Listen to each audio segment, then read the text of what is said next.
And Director General of Lagos State Emergency Management Agency, Olufemi Oke Osoyintolu, gives accounts of casualties and property affected in the explosion. He says 3 adult males, 1 adult female and a 5-year-old child were killed.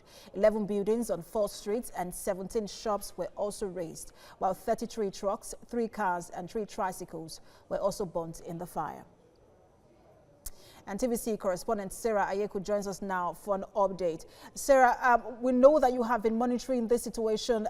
Earlier you said you were not sure if there were 5 people dead or 3 people dead. Can you give us an update as to that, the number of casualties, and then what is going on ground at this moment? Okay, still for now, no official report has been dropped yet, so the number of persons that are dead.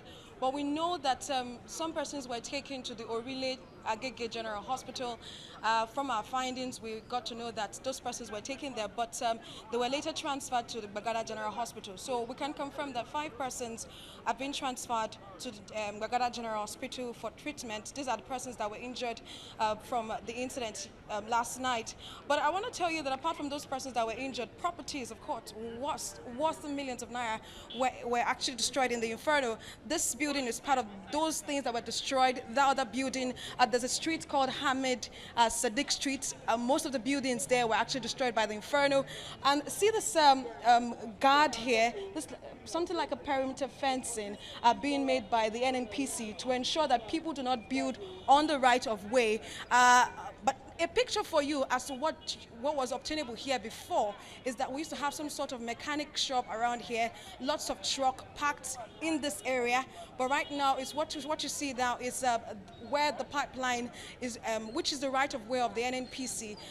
They usually have a mechanic shop around the pipeline. So residents are saying that these activities, vandals usually come there overnight at some point to scoop fuel, to scoop petroleum products, unknowing, unsuspecting to the officials of the NSCDC. All right, so what kind of operation? We know that a fire has been put out. So do you have the presence of security agencies or first responders, and what's going on ground at this moment?